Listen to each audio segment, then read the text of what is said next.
And in the spirit of living lighter, our next program highlights the city's decision to lessen the amount of garbage cans in our parks and rethinks how garbage in our parks is collected. Currently, we are using a small garbage truck in our city parks for garbage collection. The garbage truck is owned and operated by park staff, not by the solid waste department. This little garbage truck has reached the end of its life and is now costing more to maintain it than it's worth. This leads the staff to reevaluate trash collection in our parks and determine if it makes sense to replace the garbage truck and continue as we have been, or to choose a different process altogether.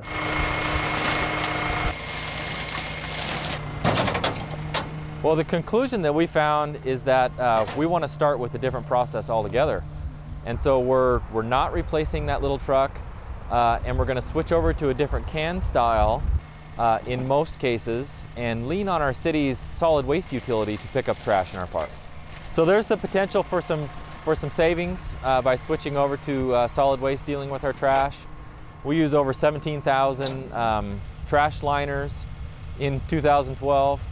And so there's a savings in liners, there's a savings in fuel for our garbage truck that runs out to the landfill several times a day, and there's a labor savings in a crew of 2 that's dealing with trash and again driving out to the landfill.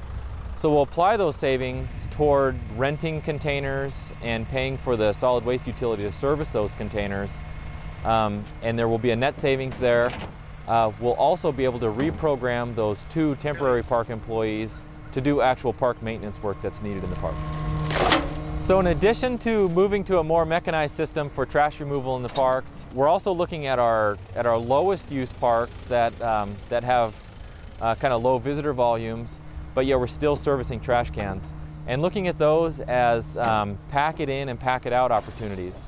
So we want to experiment with a pack it in and pack it out campaign in about 10 of our parks. We have 62 parks in the park system, so in these lower use parks, we think there's a good opportunity to ask our park users to pack out what they brought in. And it's a common technique used in other park systems and in the national park system.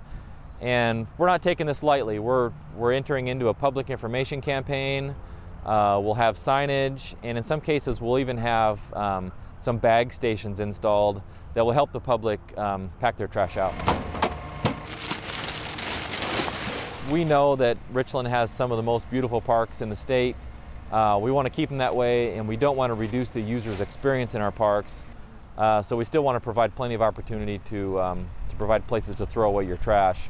It's just that you might have to look in a different location to find a can. Staff has selected 10 parks to be pack it in, pack it out locations. They will be Barth, Chaparral, Hills West, McMurray, Meadows East, Oak, Overlook, Stevens, Westwood, and Polladale parks.